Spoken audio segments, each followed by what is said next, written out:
Voici le pouvoir. Le pouvoir qui règne sur les silencieuses et courageuses fourmis.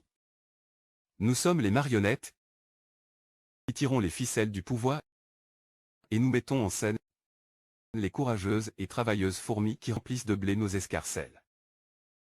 Nous sommes les fourmis soumises qui ont aidé les marionnettes à gravir les escaliers du pouvoir et nous avaient promis sécurité et bien-être, mais qui ont tout oublié.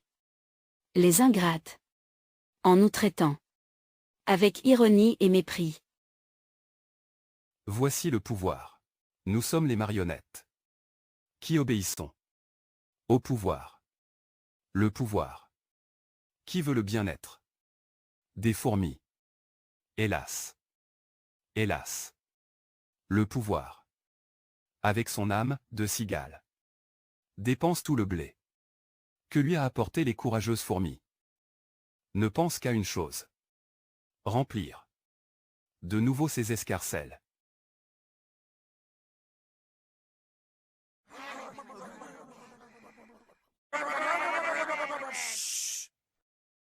Je suis le pouvoir. J'invite toutes les fourmis du monde à venir à mes colloques. Où je leur dis qu'avec un petit rien, on peut faire beaucoup. Et ils applaudissent.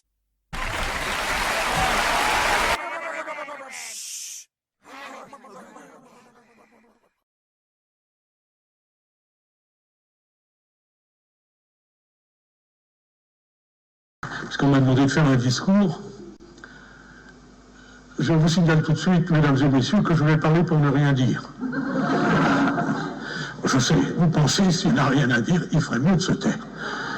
Ouais, c'est trop facile. C'est trop facile. Vous voudriez que je fasse comme tous ceux qui n'ont rien à dire et qui le gardent pour eux? Eh bien non, mesdames et messieurs, moi quand je n'ai rien à dire, je veux qu'on le sache. Je vais en faire profiter les autres, et si vous-même, mesdames et messieurs, vous n'avez rien à dire, eh bien on en parle. On en discute, je ne suis pas ennemi du colloque. Mais me direz-vous, si nous parlons pour ne rien dire, de quoi allons-nous parler? Eh bien de rien. De rien, car rien, c'est pas rien. La preuve, c'est qu'on peut le soustraire. Rien moins rien égale moins que rien. Alors si on peut trouver moins que rien, c'est que rien vaut déjà quelque chose.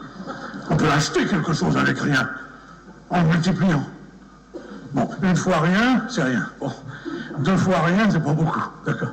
Mais trois fois rien. Pour trois fois rien, on peut déjà acheter quelque chose. Et pour pas cher. Bon, maintenant, si vous multipliez 3 fois rien par 3 fois rien, rien multiplié par rien égale rien, 3 multiplié par 3 égale 9, ça fait rien de 9. Bon, allez. Parlons d'autre chose, parlons de la situation. Tenez, parlons de la situation, sans préciser laquelle. Si vous le permettez, je vais faire brièvement l'historique de la situation, quelle qu'elle soit. Il y a quelques mois, souvenez-vous, la situation pour n'être pas pire que celle d'aujourd'hui, on n'était pas meilleur non plus. Déjà, nous allions vers la catastrophe et nous le savions. Nous en étions conscients, car il ne faudrait pas croire que les responsables d'hier étaient plus ignorants de la situation que le sont ceux d'aujourd'hui. D'ailleurs, ce sont les mêmes. Oui, la catastrophe, nous le pensions, était pour demain. C'est-à-dire qu'en fait, elle devrait être pour aujourd'hui, d'ailleurs. Si mes calculs sont justes. Or, que voyez-nous aujourd'hui? Qu'il est toujours pour demain. Alors, je vous pose la question, mesdames et messieurs, et s'en remettant toujours au lendemain la catastrophe que nous pourrions faire le jour même, que nous éviterons.